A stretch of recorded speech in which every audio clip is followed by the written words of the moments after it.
Friends, आप सब कैसे हैं। आप सभी का आपके अपने YouTube channel sociology with Sangeeta के इवनिंग क्लास में स्वागत है।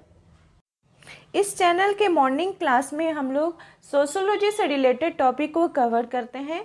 साथ ही साथ इवनिंग में हम लोग झारखंड से रिलेटेड इम्पॉर्टेंट जो टॉपिक है उसे भी कवर करते हैं।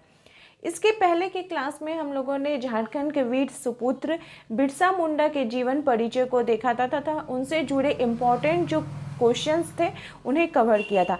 आज की क्लास में हम लोग झारखंड के एक और वीर सुपुत्र या कह सकते हैं आपस में जो लोग भाई बहन थे उनके जीवन परिचय को हम लोग देखेंगे। तो उनका नाम था सिद्धू कान्हू चांद और भैरव। उनकी बहन का नाम था फूलो और झानो। आज के क्लास में हम लोग सिद्धू कान्हू चांद भैरव के जीवन परिचय को देखेंगे तथा नेक्स्ट क्लास में हम लोग फूलो झानो के जो जीवन परिचय उसे देखेंगे। तो चलिए क्लास को लेट ना करते हुए स्टार्ट करते हैं। सिद्धू कान्हू चांद और भैरव ये लोग आपस में सहोदर भाई का इनका रिश्ता था। इनके जन्मों के बारे में अगर बात की जाए तो सिद्धू का जन्म 1815 को, कान्हू का जन्म 1820 को, चांद का जन्म 1825 को तथा भैरव का जन्म 1835 को भगनाडी नामक स्थान पर हुआ था। सिद्धू कान्हू चांद भैरव संथाल जनजाति से संबंध रखते थे। इनके पिता के बारे में बात की जाए तो इनके पिता का नाम चुन्नी माझी था तथा इनकी माता का नाम सुमी माझी था। विद्रोह के ये महान नायक जो आपस में भाई थे उन्होंने अंग्रेजी शासन की जो नींव थी उसे हिला डाली थी। ये चारों भाई अपनी कुशलता, निर्भीकता और स्वातंत्र्य की जो भावना थी उसके साथ उन्होंने संताल विद्रोह की कमान संभाली तथा अपने प्राणों का न्यौछावर कर दिए। ये अपने आप में एक अद्वितीय उदाहरण है।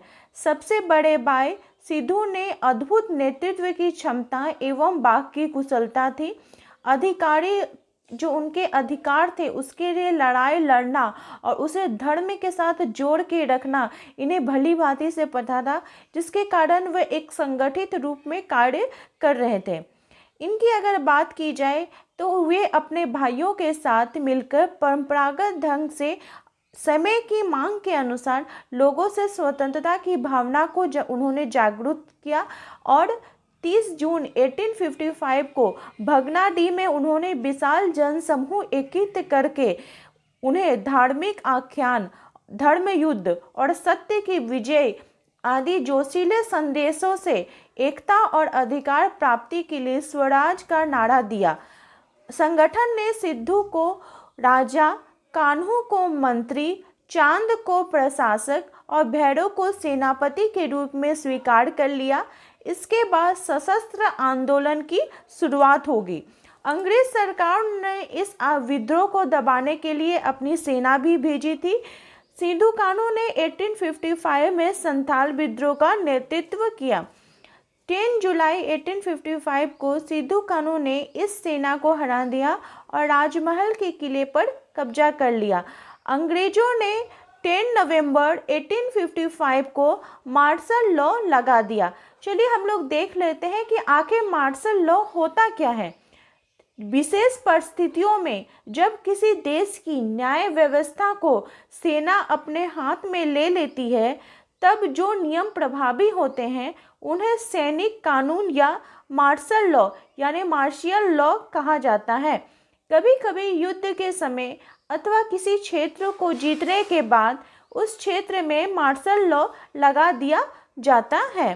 संथाल विद्रोह अंग्रेजों पर बहुत ही अधिक भारी पड़ रहा था। अंग्रेजों ने अपनी सेना में इजाफा कर लिया और उन चारों भाइयों पर भारी इनाम की राशि जो है वो लगा दी थी, लेकिन फिर भी कोई बात नहीं बनी। फिर क्या होता है, जब इनकी मृत्यु की बात करते हैं तो बढ़त में संथालों और अंग्रेजों का सामना हुआ। तो इसमें चांद और भैरव वीरगति को प्राप्त हुए और फरवरी 1856 में कान्हू को ऊपर बंदा में पकड़ लिया गया तथा सिद्धू भी वहीं पकड़े गए। 26 जुलाई 1856 को दोनों भाइयों को फांसी दे दी गई। इस प्रकार जो सहोदर क्रांतिकारी ने अपने देश हित के लिए अपने प्राणों को बलिदान देकर एक अनूठा और अविस्मरणीय उदाहरण पेश किया। आई होप आपको आज की क्लास हेल्पफुल रही होगी आपके आने वाले एग्जाम के लिए। अगर आपको ये वीडियो अच्छी लगी तो प्लीज़ आप अपने दोस्तों तक इसे ज़्यादा से ज़्यादा शेयर करें तथा मेरे चैनल पर नए हो तो प्लीज़ सब्सक्राइब करें। मेरे चैनल के साथ बने रहने के लिए आप सभी का धन्यवाद।